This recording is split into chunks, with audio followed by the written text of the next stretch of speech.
네, 저희 이제 시간이 오후 이제 3시 정각이 되어서, 그러면 지금부터 2027학년도 봄학기 입시 설명회를 시작하겠습니다. 저는 이제 문화기술대학원에 있는 남주환 교수라고 합니다. 반갑습니다.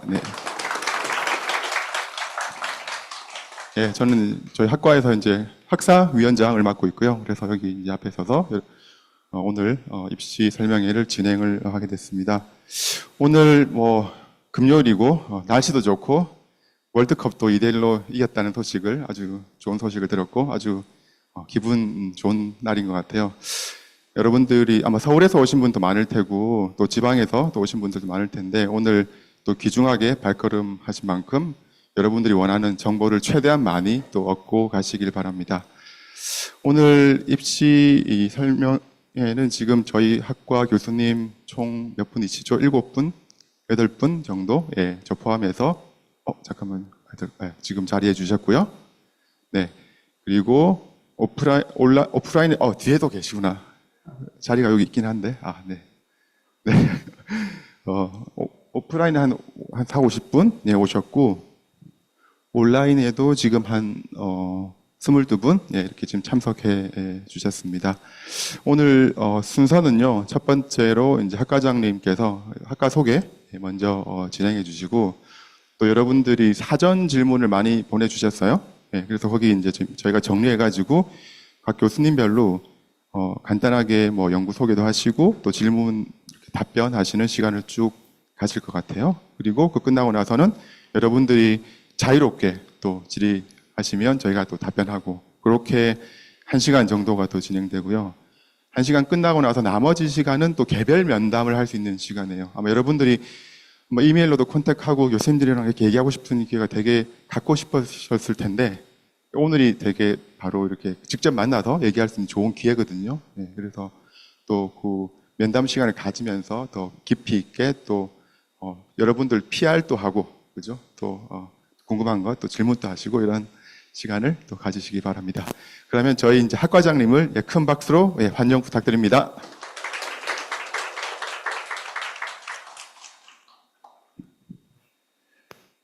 안녕하세요. 지금 학과장을 맡고 있는 이성희라고 합니다.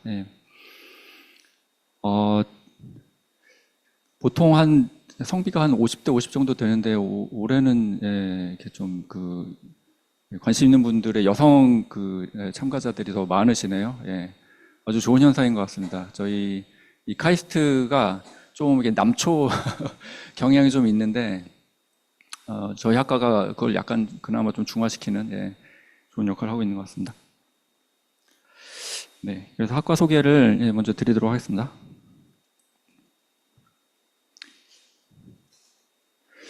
네, 사실 우리 문화기술대학원이라고 하면은 약간 궁금하신 분들이 계실 것 같아요. 그러니까 문화기술이란 도대체 뭐냐, 또는 각자 여러 다양한 백그라운드를 가지고 계실 텐데, 예를 들어서 본인이 전산학부 출신이면 거기서 하는 그래픽스랑 그러면 여기서 하는 그래픽스가 뭐가 다르냐?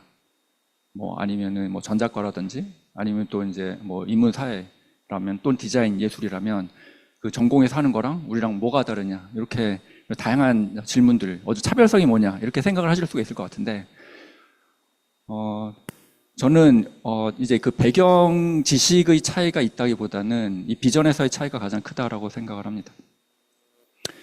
저희 대학원은 이 문화와 예술을 위한 과학과 기술을 연구하는 사람들이 모인 곳이라고 생각을 하시면 됩니다. 여러분들은 물론 예술을 하셔도 되고 과학, 공학을 하셔도 됩니다. 근데 그것의 지향점은 항상 이제 문화와 예술에 있다. 이제 그것이 우리가 갖고 있는 이 공통적인 지향점이고 DNA다라고 생각을 하시면 우리가 왜 여기서 다양한 백그라운드의 사람들이 모여서 같이 인터랙션을 하는지에 대한 답이 될 것 같습니다. 그것을 위해서 저희가 크게 이제 3가지를 다 보고 있어요. 그러니까 문화와 예술은 인간을 위한 것이잖아요. 가장 기본적으로 인간에 대한 이해가 중요하고 여러분들이 오시게 되면은 이런 인간에 대한 이해에 대한 과목을 들으시고 또 이거에 집중하는 어떤 랩을 가시면 이 인간에 대한 이해를 위한 연구를 수행하게 되십니다. 또 그 위로는 어떤 문화예술을 하기 위해서는 어떤 기술이 필요하겠죠. 그래서 그것을 가능하게 하는 어떤 크리에이티브 테크놀로지를 공부를 하시고 또 이쪽에 관련된 랩을 가시면 또 이것에 대한 연구를 하시게 됩니다. 또 일부 또 랩들은 이 예술과 문화에 대한 도메인 스페시픽한 연구를 진행하는 랩들이 있어요. 또 관련된 수업도 있기 때문에 또 그러한 수업을 들으시거나 또 그러한 랩에 가시면 또 이거에 집중된 연구를 수행하시게 됩니다. 네, 그래서 조금만 더 구체적으로 말씀을 드리면 뭐 인간에 대한 이해로 저희가 조금 집중하고 있는 것은 뭐 인문학, 사회학, 심리학 등이 될 것 같고, 창의기술과 관련해서는 어떤 비주얼한 것, 또 오디오 쪽인 측면, 또 인터랙션, 이 공간과 디자인, 또 경험 관련된 것들, 또 이 문화 데이터에 대한 어떤 그 이해, 또 사회 데이터에 대한 이해, 이런 것들이 있고요. 예술 문화산업과 관련해서는 이제 예술, 또 게임을 위시한 엔터테인먼트, 또 문화재, 전시 등이 우리 학과가 갖고 있는 어떤 영역이 되겠습니다. 현재는 전임 교원이 13분 계시고, 그리고 사실 여러분들이 오실 때면은 2분이 더 추가가 되실 예정이에요. 그래서 15분이 되실 예정이고, 또 조빈 교수님 2분, 또 다른 겸임 교수님, 또 겸직 교수님들이 계십니다. 저희 대학원이 우리 학교뿐만 아니라 이 국내에서도 좀 독보적으로 갖고 있는 차별성은 이 교수님들의 백그라운드가 굉장히 다양하다라는 거에 있을 수 있습니다. 지금 보시면은 전자공학, 뭐 컴퓨터 사이언스, 뭐 기계공학 등 이제 공학 분야의 교수님들도 계시고, 그다음에 이제 사회학, 또 인문, 또 뭐 커뮤니케이션 쪽 교수님들도 계시고, 사이콜로지 쪽, 또 음악, 그다음에 미디어 아트, 뭐 디자인과 같이 굉장히 다양한 분야의 교수님들이 모여서 연구를 하시는데, 또 그 연구가 사실 또 되게 이질감이 있을 것 같지만 같이 살다 보면은 이질감이 없어져요. 그것이 아마 우리 대학원이 갖고 있는 가장 큰 예를 들어서 뭐 전산과, 뭐 예를 들어서 뭐 사회학과의 원래의 대학원들과는 다른 모습이 되겠습니다. 네, 그래서 이제 들어오는 진입된 학생들도 그래서 다양한 백그라운드를 가지고 있습니다. 그래서 학부 전공을 보시면 공학과, 자연과학이 한 60% 정도 되지만 또 그 외에 아트 앤 디자인도 한 30% 정도 되고, 인문사회도 한 15% 정도 되는 좀 다양한 백그라운드를 가지고 있고요. 졸업생들은 이게 최근 5년에 졸업한 넘버가 되고요. 주로 이제 석사만 마치신 분들은 이제 산업계로 가시는 분이 많고, 또 대부분 또 많이 박사 진학을 하십니다. 또 박사를 진학하신 분들은 보통 이제 교수로 되시는 경우가 꽤 있는데, 사실 또 그 수도 증가하고 있다라는 것이 요즘에 좀 저희가 보고 있는 경향이고요. 또 스타트업을 하시는 분들도 계십니다. 그런가요? 예, 아마 소수점을 이렇게 더하다 보니까 예, 제가 더하기를 제가 약해서 죄송합니다. 예. 네, 그렇습니다. 그래서 사실 근데 저희 대학원이 또 자랑하고 있는 것이, 이 문화산업이란 것이 굉장히 어떻게 보면 좀 필드에 직접적으로 파급력이 있기 때문에 창업을 하는, 졸업하고 창업하는 학생들이 꽤나 있어요. 뭐 보시면 버넥트 지금 코스닥 상장 기업이고, 뭐 카이, 뭐 클라썸, 뭐 XYZ는 저희 동문 기업이고, 다 동문 기업이지만 동문 회장의 기업, 예, 기업이고, 예, 또 뭐 오드아이라든지 뭐 무비는 저희 기업인데, 이런 것처럼 굉장히 또 이 분야들도 굉장히 다양합니다. 비주얼한 쪽, 뭐 음악 AI가 관련된 쪽, 뭐 에듀케이션과 관련된 쪽, 굉장히 다양한 분야에서 창업을 하고 있고, 또 이 학생들이 이 창업을 하기 위한 되게 좋은 토양이 이 내부에서 학생들끼리 이렇게 팀이 맺어지는 경우가 되게 많습니다. 근데 그 팀이라는 게 사실 여러분 스타트업을 하려면 다양한 사람들이 모여야지 스타트업이 가능해요. 그러니까 기술만 하는 사람들이 모여서는 스타트업이 어렵습니다. 기술을 잘하는 사람, 그 다음에 조직을 잘하는 사람, 또 어떤 다른 면이 있는 사람들이 같이 모여야지 이게 시너지가 나는데, 이미 우리 대학원을 졸업해서 스타트업 하는 친구들은 이것들이 서로 단단한 본디지가 형성된 상태에서 창업을 하기 때문에 다른 창업 기업들보다 굉장히 좀 서스테이너빌리티가 높은 그런 경향이 있습니다. 네, 그래서 랩들을 대강 저희가 굉장히 많은 랩들이 다양한 영역의 연구를 하고 있는데, 그걸 크게 3가지 정도로 분류를 해보면, 이 오디오 앤 비주얼 쪽에 집중하고 있는 랩들이 있고, 그 다음에 이제 인터랙션과 익스피리언스 쪽에 집중하는 랩들이 있고, 그 다음에 이제 아트스 앤 휴먼 쪽에 집중하는 그런 랩들이 있는데, 지금 여기에 있다고 해서 예를 들어서 게임즈 앤 라이프 랩이 인터랙션이나 익스피리언스에 집중하느냐? 그렇지 않고 또 다른 쪽도 보는, 그러니까 어떤 랩이 예를 들어서 저희 랩 같은 경우도 저희 랩 같은 경우도 오디오 비주얼만 보느냐 하면 그렇지 않고 인터랙션을 보고 있는 굉장히 다양한 좀 크로스오버적인 연구를 하고 있다 라고 말씀드릴 것 같습니다. 그래서 사실 이 랩들에 대한 소개를 제가 드리진 않을 거예요. 왜냐하면 여러분들은 사실 이 랩들에 대해서 어느 정도 다 파악을 하고 지금 이 자리에 오셨을 거라고 생각을 하기 때문에 이러한 어떤 다양한 어떤 스펙트럼이 있다라는 걸 좀 이해를 해주시면 될 것 같고요. 그 다음에 또 여러분들이 오실 때는 이제 박사 지원자는 물론 지도 교수를 정하고 어플라이를 하셔야 되지만 석사 지원자들은 랩에 어플라이 하는 것이 아니라 우리 대학원으로 어플라이를 하시는 겁니다. 그래서 대학원에 입학을 하시고 다빈치 생활을 한 학기 좀 반 학기 정도 하시면서 이제 본인에 맞는 랩을 선택을 하시는 그런 기간이 주어집니다. 네, 우리 대학원은 굉장히 빠르게 발전하고 있습니다. 지금 여러분들 퍼블리케이션에서 저널의 임팩트 팩터라는 거 혹시 아시나요? 그 저널의 어떤 그 영향력을 이제 척도로 나타낸 건데 그것의 합이 저희 학과가 3년마다 임팩트 팩터의 총합이 거의 100%씩 2배씩 증가하고 있는 정도로 사실 이러한 과가 카이스트에는 없습니다. 현재는 그 정도로 굉장히 빠른 초기 성장을 하고 있는 그런 형태고요. 그다음 과제 좀 여기 과제가 있는지 모르겠는데 저희가 수행하고 있는 과제도 지금 굉장히 빠르게 증가를 해서 작년 기준으로는 저희 학과가 수행하는 그 정부 과제와 산업체 과제의 합이 100억을 넘었습니다. 그 정도로 굉장히 많은 그 연구 자원이 여러분들 기다리고 있다라고 생각을 해주시고요. 과제도 자랑하려고 그랬는데 과제 슬라이드가 없어서. 네, 그럼 여러분들이 우리 학과에 오시면 어떤 것을 저희가 드릴 수 있는가? 가장 기본적으로 세계 제1의 연구 환경을 제공해 드릴 수가 있습니다. 아까 말씀드렸다시피 여러분들이 졸업할 때쯤이면 탑티어 퍼블리케이션을 쓰실 수가 있고 또 탑티어의 연구 환경에서 탑티어의 과제를 수행을 하시게 될 겁니다. 그 와중에 가장 좋은 연구적 경험을 이제 하시게 될 거고요. 그 다음에 또 우리의 가장 자랑인 어떤 융합적 사고, 더 넓은 범위의 사고를 할 수가 있다는 점이 우리 대학원이 여러분들께 드릴 수 있는 가치가 되겠습니다.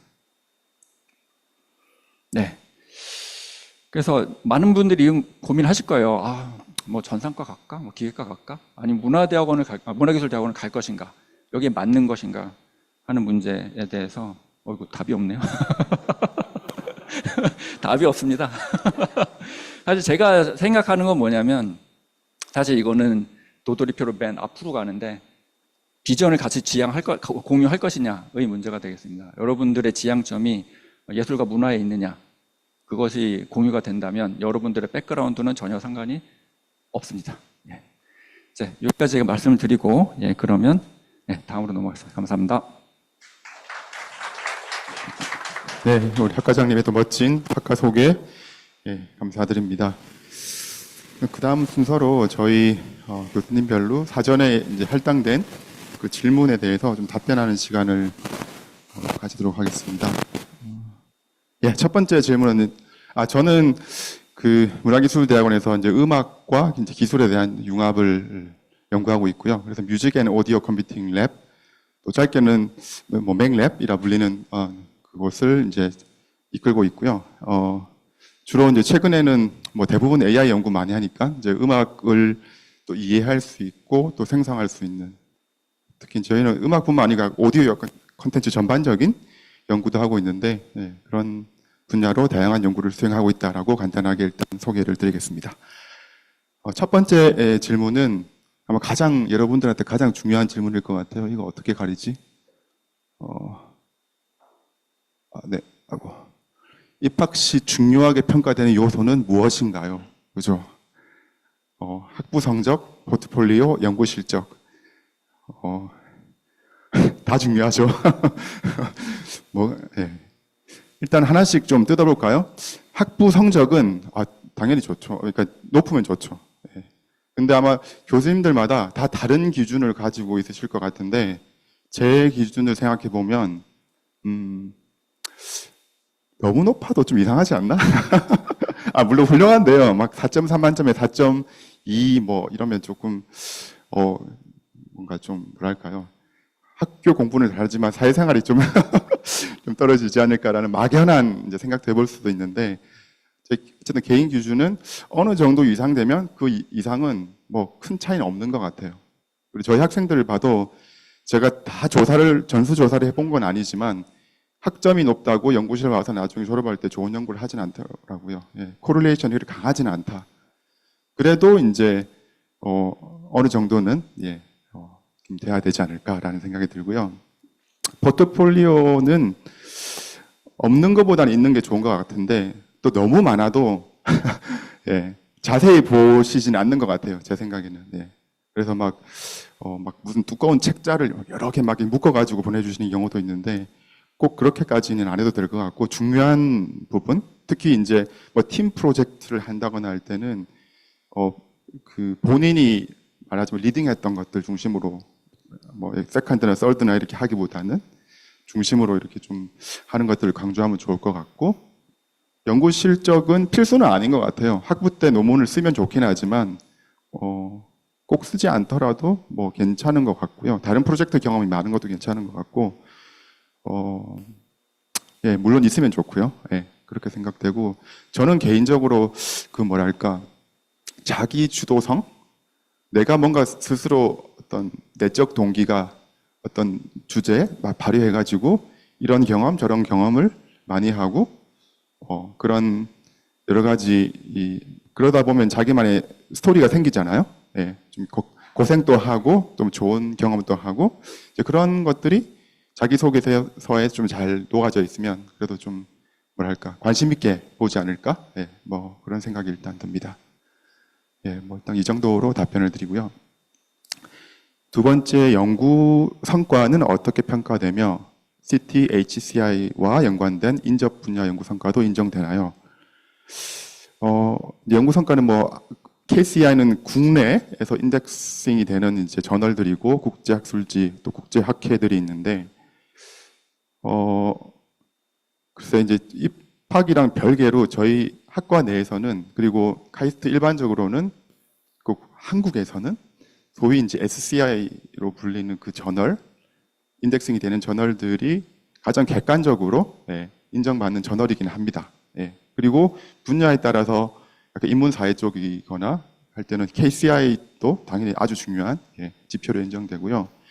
그리고 아까 얘기했던 여러 가지 국제학회들, 뭐 공학 분야도 있고 뭐 여러 분야들이 있는데 그런 연구 뭐 예를 들어 공학 분야는 뭐 BK라던가 정보과학회에서 정의한 리스트가 있거든요. 그런 것도 저희가 어느 정도 인정하고 또 저희 학과 내부로는 워낙 저희가 분야가 다양하기 때문에 그 분야에서는 되게 강력한 예를 들어 학회인데 뭐 SCI가 아니다거나 그리고 그 저기 BK 안에 포함되어 있지 않는 경우도 있거든요. 그러면 저희 학과 내에서 내부적으로 이제 위원회를 통해서 평가를 하고 인정하는 학회들도 좀 있습니다. 저희 내부적으로 그렇게 하고 그렇게 해서 졸업 인정 학회 학술 대회 리스트도 만들고 있으니까 아주 합리적으로 다양성을 고려한 평가를 하고 있다라고 생각하시면 될 것 같아요. 그리고 마지막 질문, 면접은 어떤 방식으로 진행되며 발표 및 전공 관련 평가도 포함되나요? 네, 면접은 여러분들이 지금 여기 오신 분들은 되게 좋으실 것 같아요. 왜냐하면 2단계로 하는데요. 그러니까 2스텝인데 첫 번째는 이 자리에 오셔가지고 바로 여기입니다. 여기 딱 여러분들이 쓰셔가지고 서류를 통과하면 15분 동안 하는데 보통 10분 발표, 5분 질의응답 하는 시간이 있고 바로 옆방에 가서 또 15분 동안 서류 기반 평가를 합니다. 발표는 하실 필요 없고 여러분들 자기소개서나 이 서류를 보고 교수님들이 여러 가지 질문을 하시면 여러분들이 이렇게 대답하고 그래서 발표를 조금 망치더라도 약간 옆방 가서 만회할 수도 있고 약간 그런 좀 두 번의 단계가 있다라고 생각하셔도 될 것 같아요. 30분 정도 총 진행된다. 말씀드릴 수 있을 것 같습니다. 네, 이 정도 일단 답변 드리고요. 추가 질문은 다 끝나고 나서 또 여러분들 자유롭게 질문해 주시면 될 것 같습니다.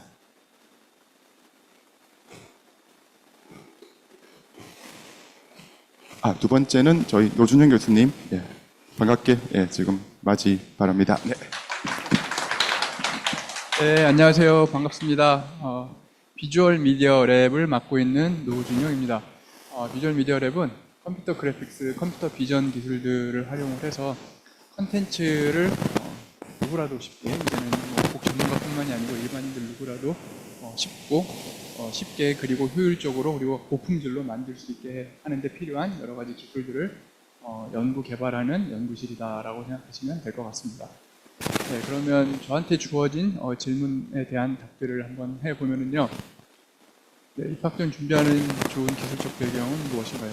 글쎄요. 네, 아주 깊이 있게 어떤 게 필요하다라기보다 그냥 하이 레벨에서 말씀을 드리면 기본적으로 또 연구실마다 필요로 하는 게 조금씩 다를 수는 있어요. 근데 일반적으로 이제 대학원에서 연구를 진행하다 보니까 내 연구가 가장 최적화된 솔루션이다. 이런 것들을 나중에 증명을 하려면 수학적인 지식들이 일단 기본적으로 필요할 거고요.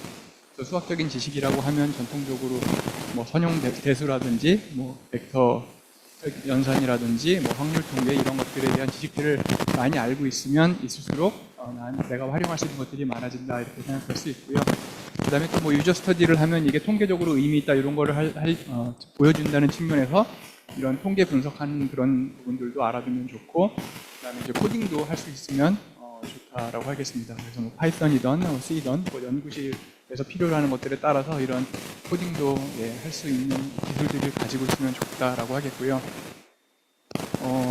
일단 이 정도로 첫 번째 거는 대답을 하는 걸로 하고, 그다음에 신입생에게 기대하는 역량과 연구자로서의 성장 방향, 연구자로서의 성장 방향, 뭘 기대하나 생각해보면요. 대학원에서는 결국 이제 하는 일들이 연구를 하는 거잖아요. 근데 그러면 연구가 에서 무엇이 중요하냐라고 하면 크게 큰 틀에서 문제를 찾는 것과 문제를 푸는 그 두 가지의 단계로 가거든요.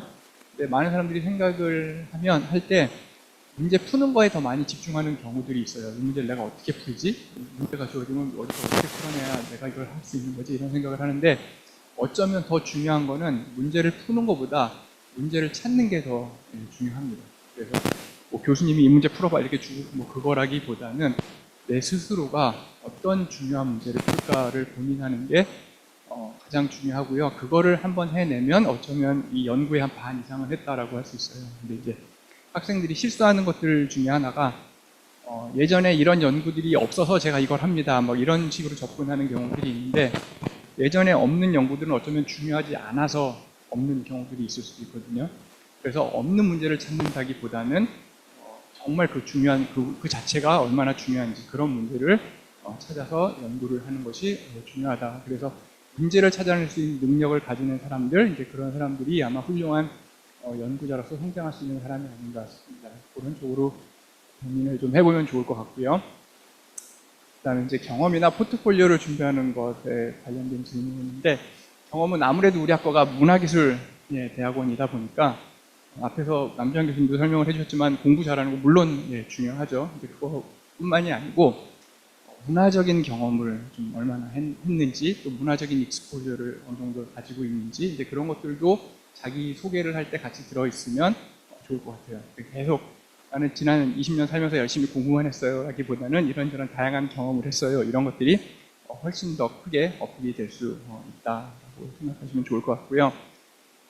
포트폴리오 관련해서도 아까 설명해주긴 했는데, 약간 더 덧붙여서 얘기를 하면, 보통 학생들이 맞다, 이거 포트폴리오가, 그리고 아까 중요하게 안 볼 수도 있다라고 말씀하시긴 했는데, 그게 이 상황에 따라 랩마다 다를 것 같아요. 그러니까 어떤 랩은 포트폴리오를 중요하게 보는 랩도 있을 수도 있고, 어떤 랩은 정말 그냥 크게 보지 않는 랩도 있을 수도 있고요. 그래서 랩마다 조금씩 다를 것 같기는 한데, 어쨌든 포트폴리오를 내가 낸다라고 하면 학생들이 하는 많은 실수가 뭐냐면, 지난 4년 동안 또는 지난 몇 년 동안 내가 이만큼을 했으니 이거를 다 제출하자, 이렇게 나는 많은 걸 했어, 이렇게 생각을 하면서 제출을 하는데, 그렇게 되면 어떻게 되냐면, 그러다가 혹시 퀄리티가 안 좋은 게 같이 포함이 되어 있으면 사람들이 평가를 할 때 이렇게 못할 수도 있구나, 이런 거를 보게 되는 거죠. 그래서 꼭 대학원뿐만이 아니고 나중에 직장을 잡을 때도 만약에 포트폴리오를 내는 기회가 생긴다면 무조건 한 걸 다 낸다기보다는 정말 잘한 것만, 짧더라도 잘한 것만 내면은 그게 그 잘한 거 낸 것 중에 가장 안 된 부분이 나의 기준점이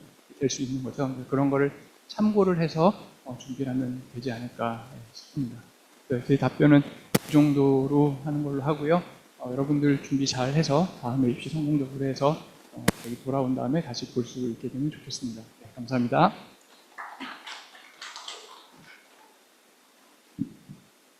네, 그 다음 순서는 저희가 아마 도영임 교수님 네, 순서로 다음 진행 또 하겠습니다. 네, 박수로 또 맞이 부탁드립니다. 네, 안녕하세요. 강스톤 문화기술대학원의 도영민 교수입니다. 저는 게임젠 말패 붙들고 있고, 제가 오늘 감기에 걸려서 목소리가 상태가 좀 안 좋은데 양해해 주시기 바랍니다. 저희 랩에서는 전생의 발달 심리학이라는 배경을 바탕으로 해서 게임 문화, 게임 시스템에 대한 접근을 하고 있고요. 그러다 보니 여기에 나온 세 가지 질문이 그냥 저희 랩에서 어떻게 하는지 알려드리면 이해하기가 쉬우실 것 같겠어요. 디자인, 예술, 사운드 등 비공학 배경의 지원자도 연구에 참여할 수 있나요? 저는 심리학자니까 사실 사회과학적인 어프로치가 하는 사람이고요. 그 다음에 심리학 중에서도 발달이라는 전생의 발달이라는 변화 과정의 메커니즘은 다르기 때문에 사실은 사이언티픽 어프로치를 할 수밖에 없는 사람이죠. 근데 저희 랩에는 세 사람의 친구가 있는데 한 명은 ICT 공학을 전공을 하고 프로덕트 디자인을 전공하는 친구고요. 또 한 친구는 산업 디자인을 전공한 친구고 또 한 친구는 일본 문학을 전공한 친구입니다. 사실 게임은 굉장히 복합적이고 통합적인 경험 시스템이기 때문에 그 안에는 시스템의 퍼스펙티브도 필요하고 또 유저 사이드에서 심리학적인 경험이 어떻게 구성되고 의미가 부여되고 가치를 발견하게 되는지 과정을 이해하는 것도 중요하고 그런 새로운 경험의 과정을 만들기 위해서 어떻게 디자인해야 되지?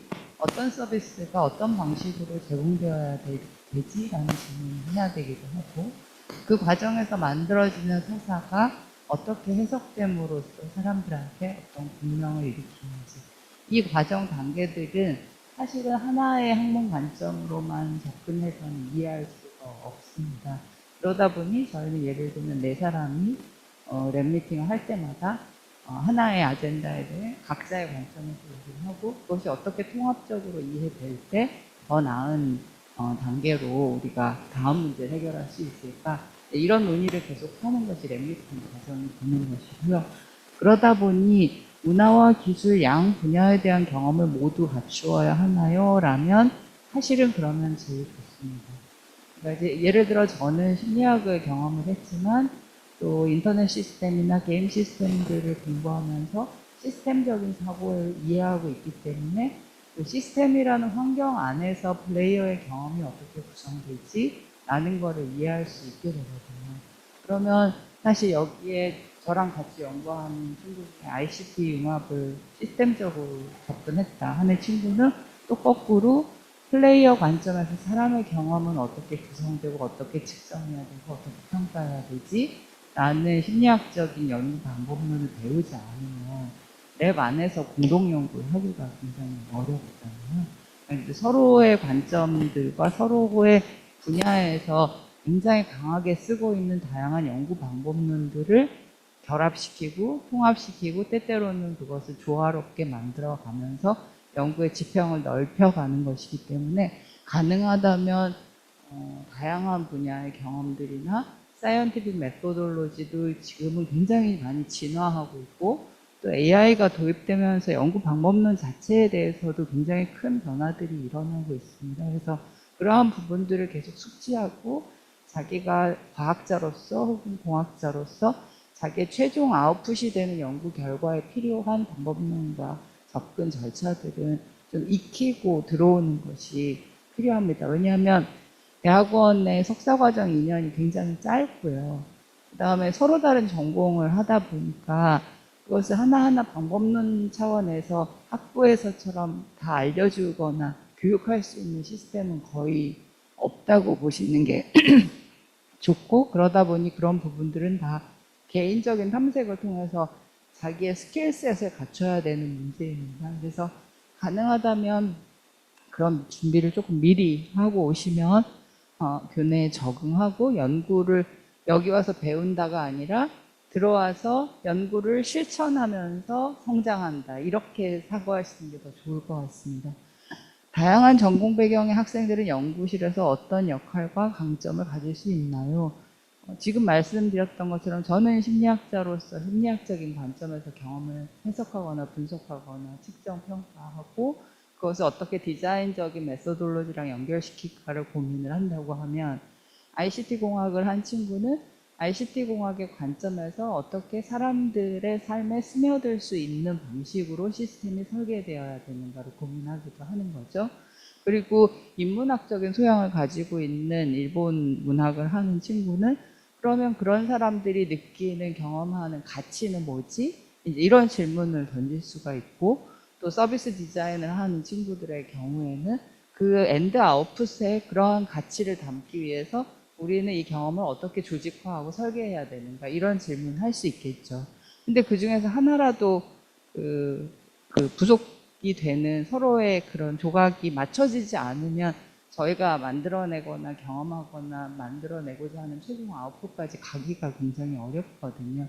그러니까 결국은 자기가 가지고 있는 고유성이나 전문성을 최대한 발휘하면서 다른 분야와 소통할 수 있는 기본적인 소양을 갖춰야 되고 그것을 통해서 자기 분야를 뛰어넘고 새로운 분야에 자기를 열어놓고 그것을 통해서 자기를 확장하는 경험을 하실 수 있고 그 안에서 나만이 할 수 있는 가장 독창적인 연구를 할 수 있다면 문화기술대학원에서 최고의 경험을 가지고 졸업을 하실 수 있으리라고 생각합니다. 감사합니다. 네, 교수님 아주 친절한 답변 감사드립니다. 그 다음에는 우리 우은택 교수님 반갑게 맞이 부탁드립니다. 네, 우은택 교수님은 참고로 저희 이제 메타버스 대학원이라고 있는데 거기 지금 학과장님도 같이 맡고 계십니다. 네. 예, 반갑습니다. 저는 그 유비쿼터스 VR 연구실을 맡고 있는 우은택입니다. 제 연구실에서 하는 일은 현실에서 가상을 경험하게 만드는 일인데 현실에서 가상을 경험하게 한다. 이게 어떤 의미인가를 좀 생각을 해보면 우리가 그냥 경험이 아니고 의미 있는 경험하게 만들어야 되는데 의미 있는 경험을 하려면 뭔가 경험할 거리가 있어야 경험을 할 수가 있겠죠. 그래서 연구실에서 하는 일은 이 사람 몸이 가지고 있는 우리가 글로는 표현할 수 없는 이 경험을 어떻게 캡처하고 관리하고 이 경험을 사람들한테 전이시킬 수 있을까? 사람이 하고 있는 경험은 환경과의 인터랙션, 사람과의 인터랙션 이걸 통해서 이제 우리 몸이 축적하는 건데 이걸 이제 시각적으로 어떻게 캡처할 건가? 이게 이제 굉장히 중요한 부분입니다. 최근에 이제 생성 AI 사람들이 많이 이야기하는데 생성 AI는 주로 우리가 표현할 수 있는 텍스트로 만들어진 것들로부터 학습하는 건데 그 글로는 우리 몸이 가지고 있는 많은 그 능력들을 다 표현할 수가 없어요.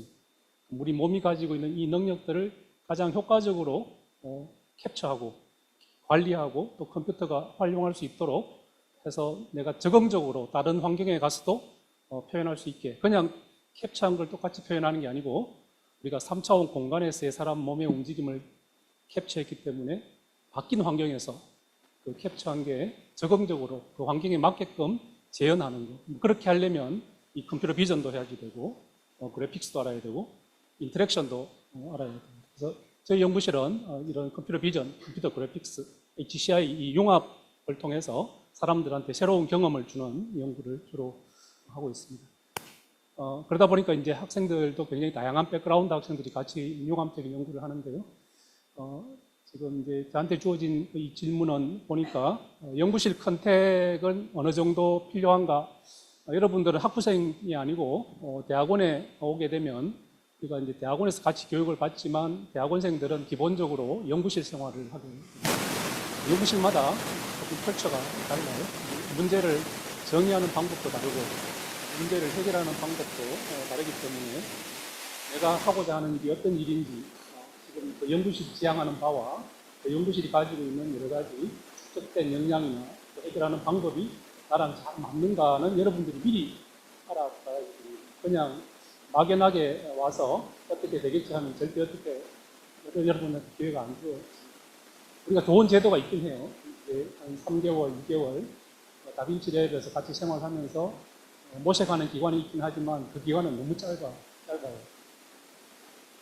여러분들이 모셔가는 데는 짧은 기간이고 또 대학원 생활 2년 내에서 보면 또 너무 긴 기간이 그때 와서 뭐 할지 고민하는 사람들한테는 시간이 굉장히 촉박해지는 문제가 있어서 미리 잘 확인해 보는 절차가 필요하겠습니다. 카이스트 학생들은 이제 URT나 인턴 제도들이 있어서 그 연구실을 경험할 수 있는 기회가 있는데 외부 학생들은 그런 기회가 상대적으로 적기 때문에 가능하면 미리 좀 선택해서 많은 교수님들 미리 좀 만나보는 게 저는 좋다고 생각합니다. 하면 할수록 손해볼 일은 별로 없다. 여러분들이 좋은 선택을 하는 데는 좀 더 많은 교수님들하고의 대화와 모셔가는 시간이 좀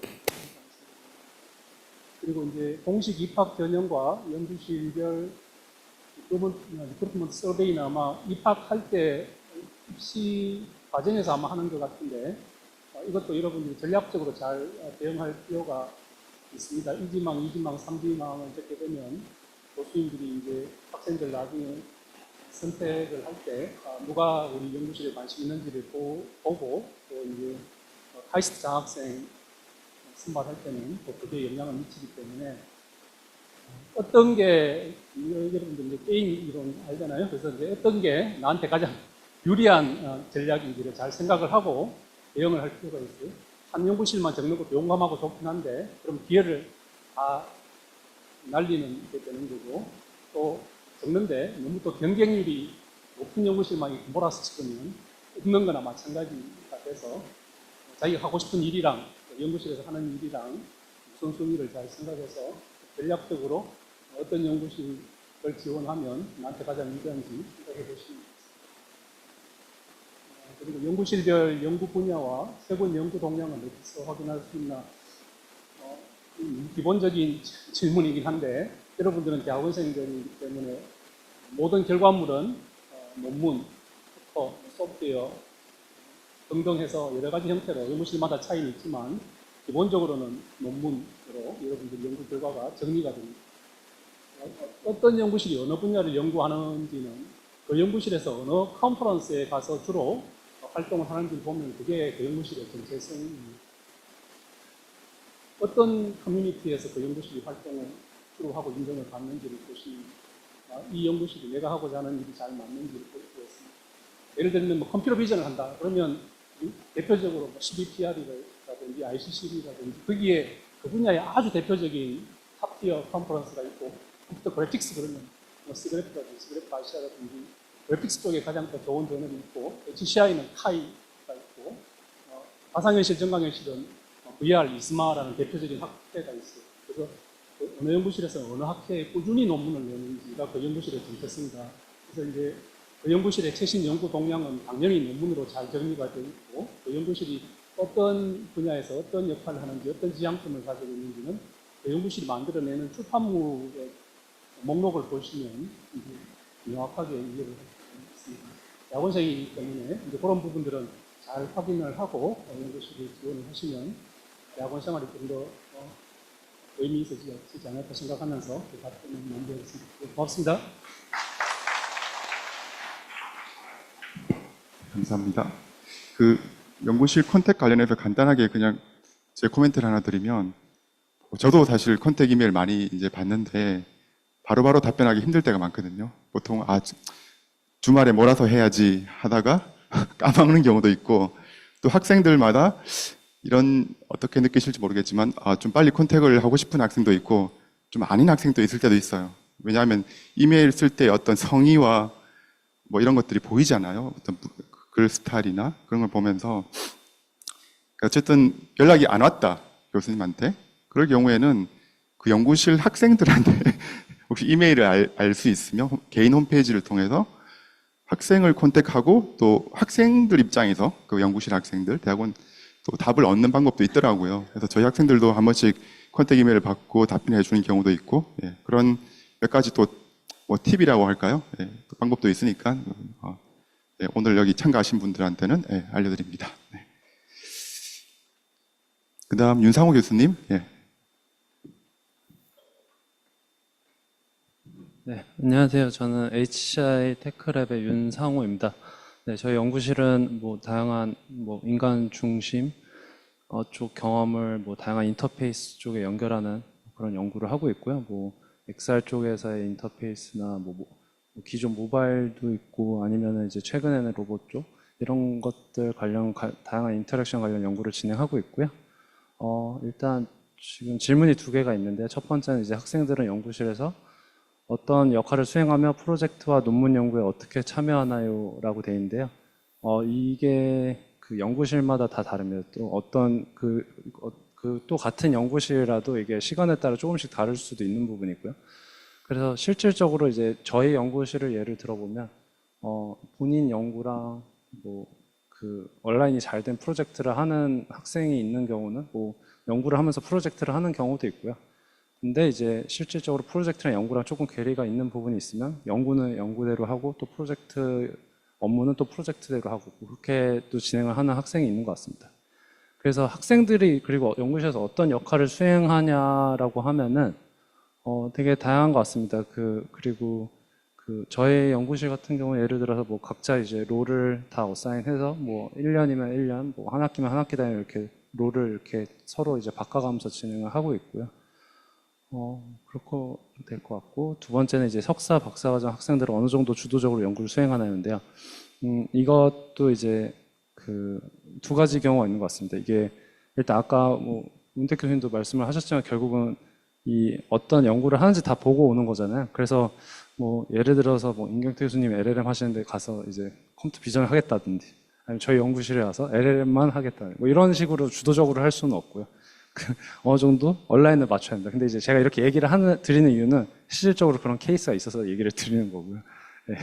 그래서 그런 식으로 이제 하고요. 만약에 이제 각 교수님별로 이제 어느 정도 연구를 하고 그 안에서도 이제 주도적으로 자기가 하고 싶은 부분이 있고 뭐 예를 들어서 교수님이 시켜서 해야 되는 부분이 있고 뭐 이렇게 좀 학생들이 그런 쪽에서 많이 나뉘는데요. 이게 학생분마다 좀 다 개인차가 있는 것 같아요. 어떤 학생은 좀 자기 주도적으로 하고 싶어 하는 학생이 있는 부분도 있고 또 어떤 학생 같은 경우는 왜 이렇게 지도 교수님 나한테 아무것도 안 가르쳐주지 약간 이런 학생이 있어서 저희 학과 교수님들을 다 어떻게 대변할 수는 없지만 저 같은 경우는 좀 많이 그런 거에 따라서 좀 가려고 합니다. 그러니까 주도적으로 좀 하려는 학생 같은 경우는 저희 연구실 내 연구 스코프 안에서 주도적으로 할 수 있는 부분을 주고 좀 코멘트가 많이 필요한 부분이 있다면 뭐 저는 코멘트 주는 거는 오히려 쉬워서 그런 식으로 좀 하는 것 같고요. 그다음에 진짜 이제 이 주도적으로 연구하는 게 어떻게 보면은 그 파이낸셜한 부분하고 좀 연결이 되는데 그래서 이제 학생들이 처음에 와서 그런 것도 많이 보는 것 같습니다.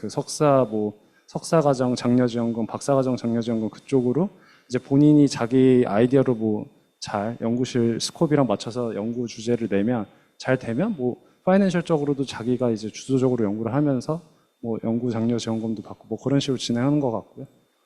그렇게 될 것 같습니다. 네, 이상입니다.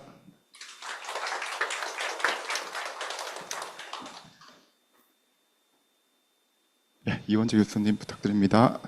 예. 안녕하세요. 이원재입니다. 질문이 좀 다른 교수님들 질문에 비해 좀 많이 다른데요. 왜냐하면 질문이 추상적이에요. 그죠? 그리고 그냥 세 가지 질문에 대해서 한 가지로 대답할 수 있어요. 각 교수님들 홈페이지를 가봐라. 다 해결이 됐죠. 근데 이제 제가 한 가지 말씀드리고 싶은 거는, 저희가 한 3대1, 4대1 항상 그런데, 이제 서류에서 면접하고 이제 최종 뽑히는 것까지. 그러면 이제 뽑히는 사람은 뽑히는 이유가 있고, 안 뽑히는 사람은 안 뽑히는 이유가 있잖아요. 근데 이 질문을 하는 사람은 안 뽑히는 쪽에 들어갈 가능성이 되게 많아요.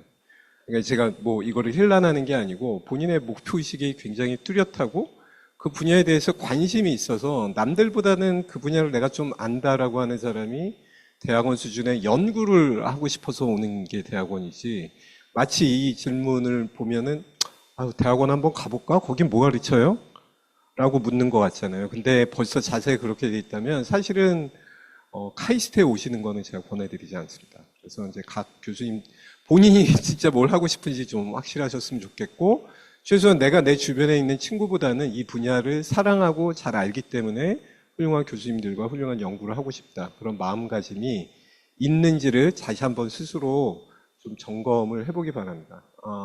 AI, HCI, 디자인 예술. 아마 이제 제가 사회학 전공자고, 제가 이제 뭐 소셜 컴퓨팅이라는 랩을 운영하고 있기 때문에 이 부분이 배당된 것 같은데,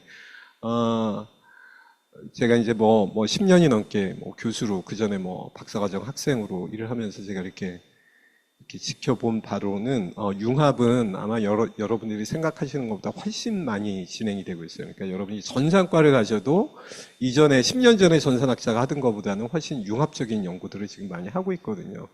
근데 이제 저희 과는 아예 융합에 대한 어떤 제한이나 어떤 무슨 뭐 규정이 없이 아예 그거를 더 이제 추구를 하는 거죠. 근데 그럼에도 불구하고 저희가 서강대도 아니고 뭐 한예종도 아니고 서울대도 아니고 카이스트인 이유는 아마 여러분들이 졸업할 때 뭔가 좀 능력을 갖춰서 나가기를 되게 바랄 거예요. 근데 그 능력의 대부분은 문화기술대학원이잖아요. 여러분 기술 배우러 오시는 거예요. 근데 기술이라고 한다면 주로 데이터를 분석하고 수집하고 하는 그런 능력들에 지금 많이 달려 있습니다. 그런 것들을 중심으로 내가 그림도 그려보고 음악도 만들어보고 사회도 분석을 해보겠다.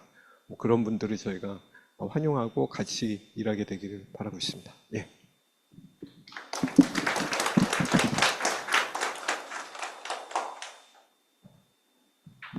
예, 그 다음 순서는 이정미 교수님, 박수로 환영 부탁드립니다.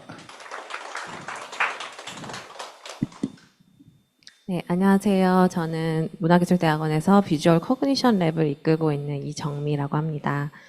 저희 랩에서는 심리학과 인지신경과학을 기반으로 새로운 형태로 나타나는 여러 가지 미디어 환경에서 사람들이 정보를 받아들이고 행동하는데 어떤 특성과 원리가 있는지를 연구를 하고 그 결과들을 기반으로 좀 더 사람들의 미디어 경험을 향상시킬 수 있는 여러 가지 기술을 개발하고 있습니다. 저한테 주어진 질문이 3가지가 있는데 지금 첫 번째 질문과 두 번째 질문은 연관된 질문 같습니다. 그래서 직장과 학업의 병행이 가능한가요? 창업자 또는 법인 대표도 전일제 과정에 지원할 수 있나요? 라고 되어 있는데 우선 이제 지원하는 트랙이 좀 분리가 되어 있습니다. 그래서 직장인이 지원을 할 경우에는 일반 장학생으로 지원을 하는 것이 가능은 합니다. 그런데 그 일반 장학생으로 지원을 하려면 우선 그 소속 기관장의 이제 추천서와 재직 증명서를 반드시 지원 시에 제출을 해야 되고, 그리고 그 소속 기관장이 이 사람의 교육 경비의 25% 이상을 부담하겠다라는 25% 이상을 부담을 하는 경우에 이제 일반 장학생으로 지원이 가능한 거고요. 그리고 또 착각하시면 안 되는 게 일반 장학생으로 지원한다고 해서 이게 무슨 뭐 파트타임이나 야간 대학원 이런 개념이 아니고 똑같이 전일제 대학원입니다. 그러니까 전일제라는 거는 이 대학원에 와서 뭐 전일이라고 생각되는 아침부터 저녁 때까지의 시간을 학업과 연구에 투자하겠다라는 것이 확실히 이제 보장이 되어야 하는 것이고요. 그래서 뭐 창업자나 법인 대표도 지원을 할 수 있습니다. 그런데 역시나 전일제 대학원에 지원을 하는 거기 때문에 내가 이 회사를 이끌어 가면서도 이 낮에 진행되는 여러 가지 수업들과 또 연구 활동에 다 참여를 할 수 있다고 자신이 있고 또 그 지도 예정인 교수와 잘 협의가 되어 있다면 지원을 하실 수 있습니다. 그리고 마지막 질문은 학부 인턴 또는 입학 전 인턴십 참여 기회가 있나요?인데요. 이거 역시 이제 연구실별로 상황이 굉장히 많이 다릅니다. 그런데 이제 아까 컨택 이야기도 나왔지만 대학원 같은 경우에는 이제 각 연구실들이 어떤 연구들이 진행되고 있고 여기가 정말 나한테 맞는 연구 환경인지 알아보는데 사실 인턴십을 하는 게 굉장히 좋은 경험이 될 수 있고 여러 연구실들이 현재 이제 그런 학부생 인턴을 받고 있는 걸로 알고 있거든요. 그러니까 가장 정확한 방법은 본인이 관심을 가지고 있는 연구실에 직접 컨택을 하셔서 인턴을 모집하고 있는지 알아보고 기회가 있다면 네, 참여를 해보시는 것을 권장합니다. 네, 이상입니다.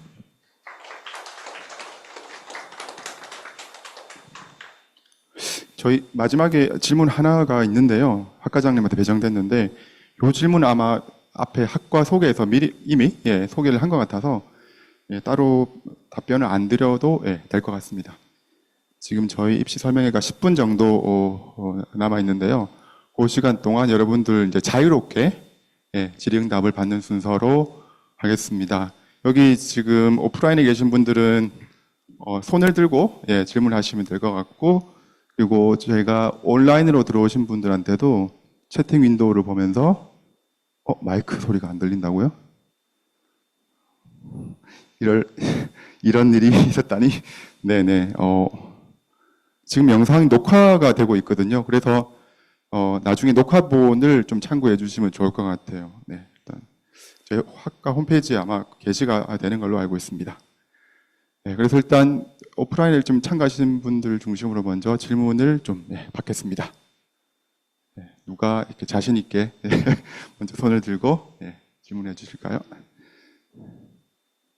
네, 뒤에.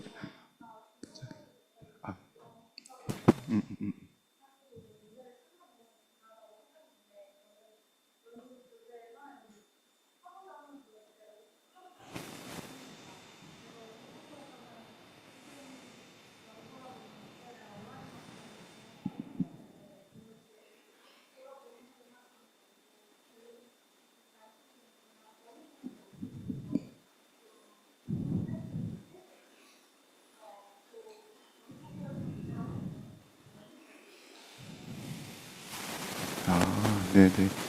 이게 방금 질문은 본인이 자기 주도적으로 연구를 이미 이제 개인적으로 진행을 하고 있는데 그 연구를 대학원에 와서 그 연구실에서 계속 지속할 수 있을지에 대한 질문으로 이해하면 될까요? 참, 그러니까 여러 가지 가능성이 있을 것 같아요. 일단 제가 먼저 답변 드리면, 아까 주제를 정할 때 몇 가지 윤상호 교수님께서 말씀을 해주시긴 했는데, 일단 연구실은 기본적으로는 이제 연구 과제를 중심으로 많이 진행이 돼요. 여러분들 연구비도 지원하고 그걸로 학회도 가고 여러 가지 뭐 컴퓨터도 사고 그렇게 되거든요. 그래서 그 연구실에서 현재 어떤 과제가 진행되고 있는지를 만약에 좀 파악할 수 있다면, 그리고 그 주제가 개인적인 주제랑 가장 좀 비슷하게 얼라인이 돼 있으면 제일 해피한 경우고요.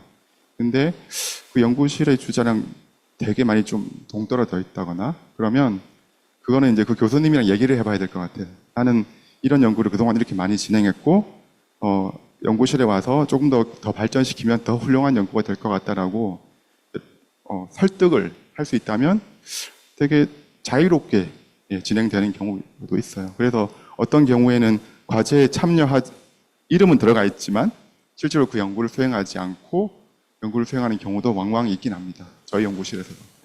그렇게 해서 잘하면 뭐 학회도 보내주고 뭐 그런 경우도 있고요. 조금 더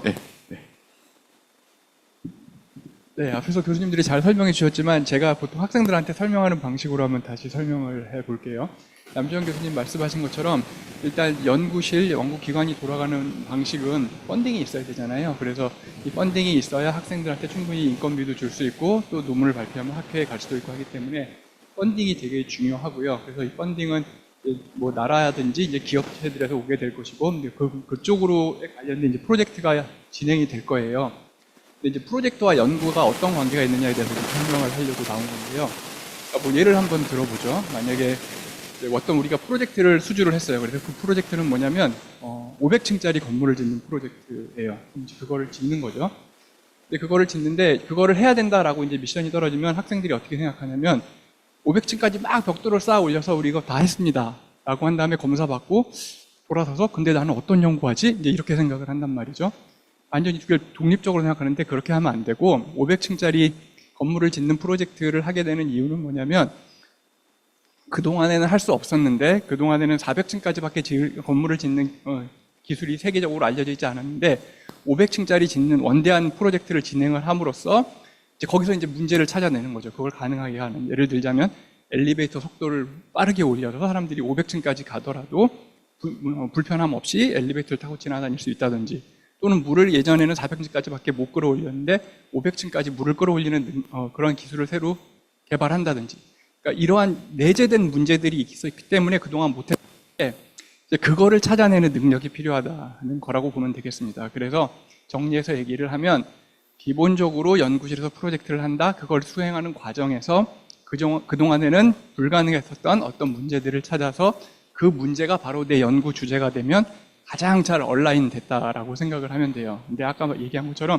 그렇지 않고 일단 무조건 뭐 벽돌만 쌓아놓고 검사 받은 다음에 나는 무슨 연구하지 이렇게 돌아서면 굉장히 비효율이 발생하고 이 괴리가 발생을 하는 거죠. 그래서 프로젝트 진행하는 것과 연구를 수행하는 것은 잘 생각해 보면 결국 같은 것이다 라고 생각을 하면 될 것 같습니다. 네. 자세한 답변, 네, 감사드립니다. 혹시 교수님 다른 코멘트 혹시 하실 분 계실까요? 네.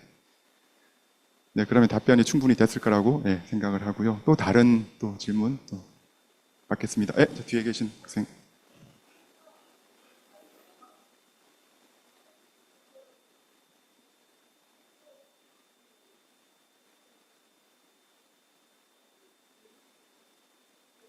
그죠. 되게 좀 복잡한 방정식이 있거든요. 제가 어디까지 설명드려야 될지 모르겠는데, 기본적으로 학과에 내려온 TO가 있습니다. 풀이라고 해야 되겠죠. 뭐 국비 장학생 몇 명, 과기원 장학생 몇 명 이렇게 있습니다. 그리고 저희는 교수님별로 또 국비 최대 몇 명, 과기원은 조금은 유연하긴 한데 어느 정도 제한이 있는 상태로 있습니다. 그래서 그 몇 명인지는 지금 공지가 다 되어 있죠, 그죠? 여러분들이 뭐 교수님별로 1년에 2명 있는 경우도 있고 1명 있는 경우도 있고, 또 신임 교수 같은 경우에는 조금 더 있기도 하고 그런 TO가 있고, 그리고 과기원 장학생은 연구실별로 과제 상황에 따라서 또 정하는 거기 때문에 또 그때그때 달라지는 것 같아요. 그래서 참고로 국비랑 과기원 장학생이랑 국비가 예를 들어 면접 점수가 더 높고 과기원은 낮고 그런 건 없거든요, 지금. 되게 복잡한 방정식 때문에 순서가 아무래도 국비를 교수님들 먼저 좀 뽑으려고 해요.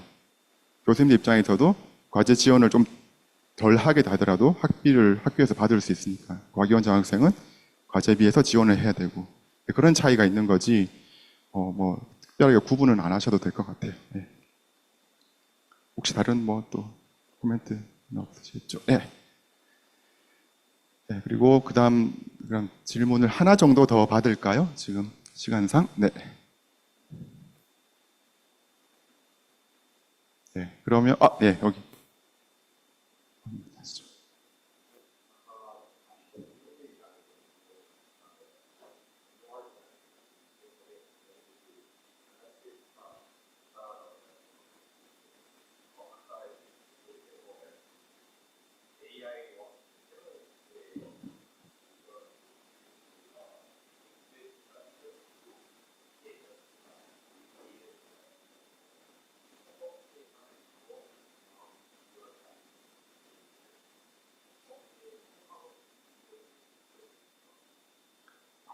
그죠, 네.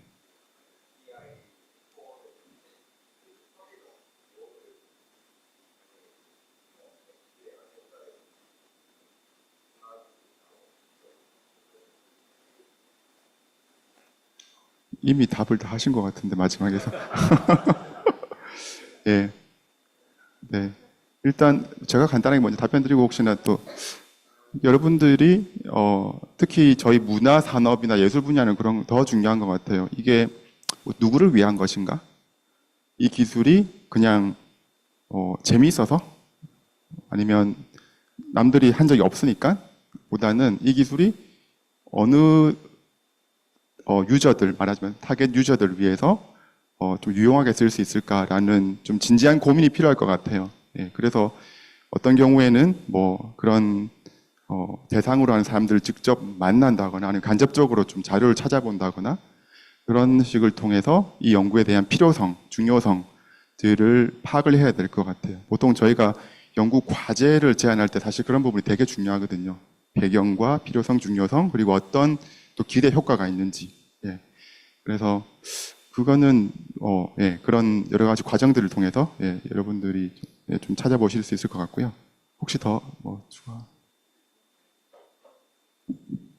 네, 좀 사실은 이제 이 문제가 왜 중요하다 이거는요, 이제 본인이 설득할 부분이에요. 이제 나중에 연구를 진행한 다음에 이걸 논문으로 발표한다 이러면 첫 번째 그 연구 발표할 때 하는 게 뭐냐면 이 문제가 왜 중요해서 나는 이 문제를 풉니다. 이제 그거를 이제 설득을 하고요.